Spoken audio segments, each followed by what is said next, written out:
సిగ్గుపరచువాడవు నీవే. చూడండి, రెండో పాయింట్గా ఏం చెప్తున్నారంటే, చాలా మందికి ద్వేషాలు ఉంటాయి.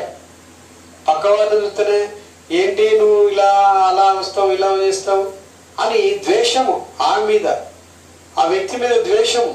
వాడు సరి అయినోడు కాదురా బాబు అని చెప్పి ఆ వ్యక్తిని మనం ఓర్వలేము.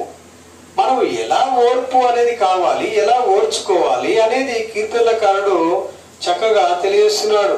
మా శత్రువుల చేతుల నుండి మమ్మను రక్షించువాడవు నీవే. కాబట్టి ప్రియులారా, మమ్మల్ని ద్వేషించు వారిని సిగ్గుపరచువాడవు నీవే.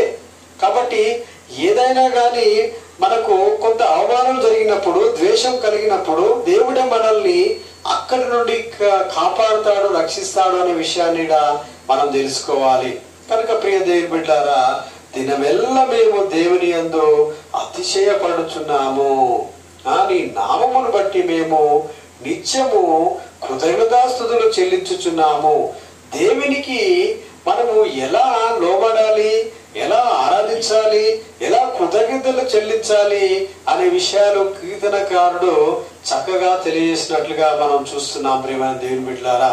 కనుక కీర్తనకారుడు చెప్పే సంగతి ఏంటంటే, ఎలా ఆరాధించాలో మనకు నేర్పినట్టుగా మనము చూస్తున్నాము. ఆయన ఆరాధించే విషయంలోనైతే ఎలా ఆరాధించాడు?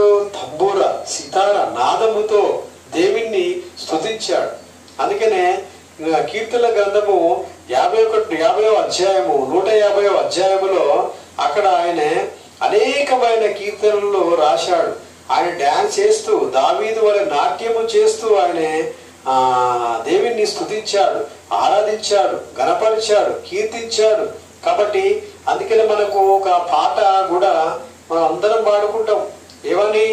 దేవుణ్ణి యెహోవాను స్తుతించుడి, ఆయన పరిశుద్ధ ఆలయమందు దేవుని స్తుతించుడి, ఆయన బలమును ప్రసిద్ధి చేయి ఆకాశ విశాలమందు ఆయనను స్తుతించుడి, ఆయన పరిక్రమ కార్యమును బట్టి ఆయనను స్తుతించుడి, ఆయన మహాప్రభావం బట్టి ఆయనను స్తుతించుడి, పూర్వధ్వనితోను ఆయనను స్తుతించుడి, స్వరమండలముతోను సితారతోను ఆయనను స్తుతించుడి, తంబూరములతోను నాట్యములతోను ఆయనను స్తుతించుడి, తంతి వాయిద్యములతోను పిల్లల గురువులతోను ఆయనను స్తుతించుడు, మురోగు తాళముతోను ఆయనను స్తుతించుడి, గంభీర ధ్వనిగల తాళములతో ఆయనను స్తుతించుడి అని కీర్తనకారుడు మానవులమైన మనకు దేవుణ్ణి ఎలా ఆరాధించాలో అనే సంగతులను పూర్వవేదంలో తెలియజేసినట్లుగా చూస్తున్నాం ప్రియమైన దేవుని బిడ్డలారా.